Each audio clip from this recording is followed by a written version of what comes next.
Fortnite has been around since 2017. Millions of people have quit, millions came back, and somehow it's still one of the biggest games in the world. So how did we get here? First off, we must start from the very beginning. In 2011, Epic Games conceptualized the idea that would become Fortnite during the Spike Video Game Awards. Interestingly enough, it was called Project Fortress, and then known as Fortnite, spelled Night.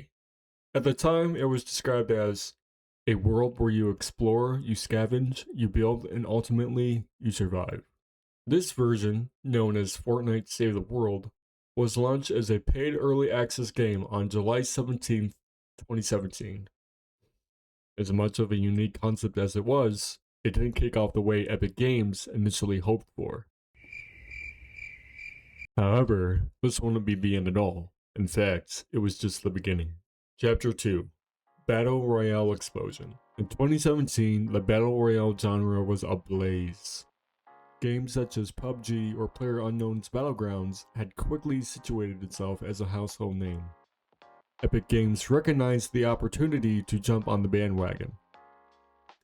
The Epic Games team worked swiftly, and within a few months they had developed their own version of Battle Royale, which launched on September 26, 2017, on PC, Xbox One, and PlayStation 4. What's interesting about the Fortnite Battle Royale release date is that development for the mode lasted only 2 months. Initially, Fortnite Battle Royale was launched as a free add-on to the already existing Fortnite Save the World. On launch day, it had accumulated over 1 million players, and within 2 weeks, a staggering 10 million. Soon, Fortnite Battle Royale had become the main focus for Epic Games, and Save the World had faded into the background. Fortnite also became much easier to access when it expanded to mobile devices such as iPhone and the Nintendo Switch in April and June 2018, respectively. That meant players could jump into the same game from almost anywhere, which helped Fortnite reach an even larger audience. One of the reasons why Fortnite stood out wasn't just the cartoon art style or the fact that it was free. It was the building. In most Battle Royale games, getting caught out in the open usually meant that you were done. Fortnite changed that by letting you throw up a wall, build above someone, or completely change how a fight played out. A normal gunfight could turn into 2 players building towers and fighting for the high ground in seconds. Building gave Fortnite its own identity, and once players started getting really good at building, Fortnite became just as entertaining to watch as it was to play. Fast build fights, crazy edits, and last-second wins gave streamers and creators endless moments to turn into content. That's when people such as Ninja, Tfue, and other major creators helped push Fortnite far beyond the game itself and into mainstream culture. Chapter 3: The Golden Era. Streamers helped bring millions of eyes to Fortnite, but Epic also understood that the game couldn't stay the same forever. What really kept Fortnite alive was how often it reinvented itself. In December 2018, Fortnite launched a new game mode called Creative, a revolutionary feature that allowed players to build their own islands and design minigames. Creative helped to transform Fortnite into a creative platform where players could design, experiment, and create their own worlds. It was transformative, as players could now craft their own personalized gameplay and experiences that the regular Battle Royale cannot. Another theme Fortnite has become famous for is its live events, which brings together gaming, pop culture, and even real-world celebrities. These events are often limited time and create a sense of urgency, encouraging players to jump in before they're gone. One of my favorite Fortnite memories has to be the Marshmello concert in Season 7. I was a huge Marshmello fan back then. Walking in and seeing a live concert inside Fortnite honestly blew my mind. Moments like that made Fortnite feel like something completely different from every other game. Fortnite's impact went way beyond the game itself. For a while, it felt like Fortnite was everywhere.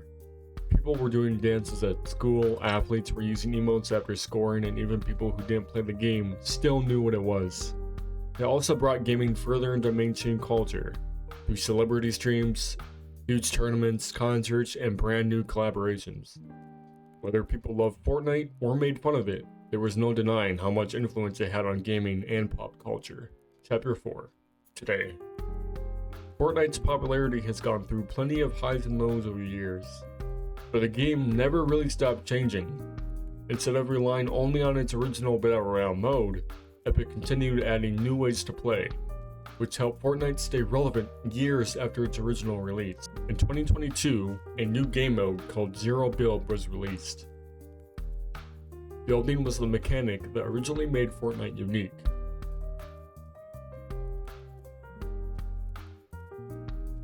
But over time, the skill gap became intimidating for newer and returning players.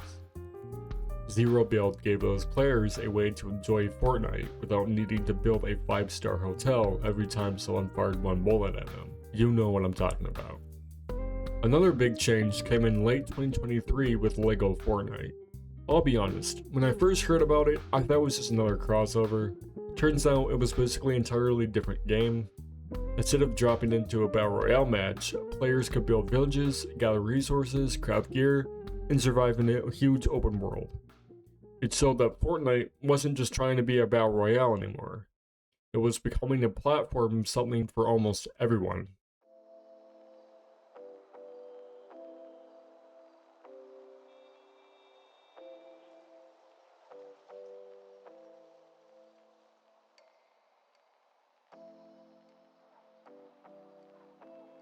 And Epic didn't stop there. They also introduced Fortnite Festival, a rhythm game where players can perform songs from artists like Billie Eilish, Metallica, The Weeknd, and plenty more.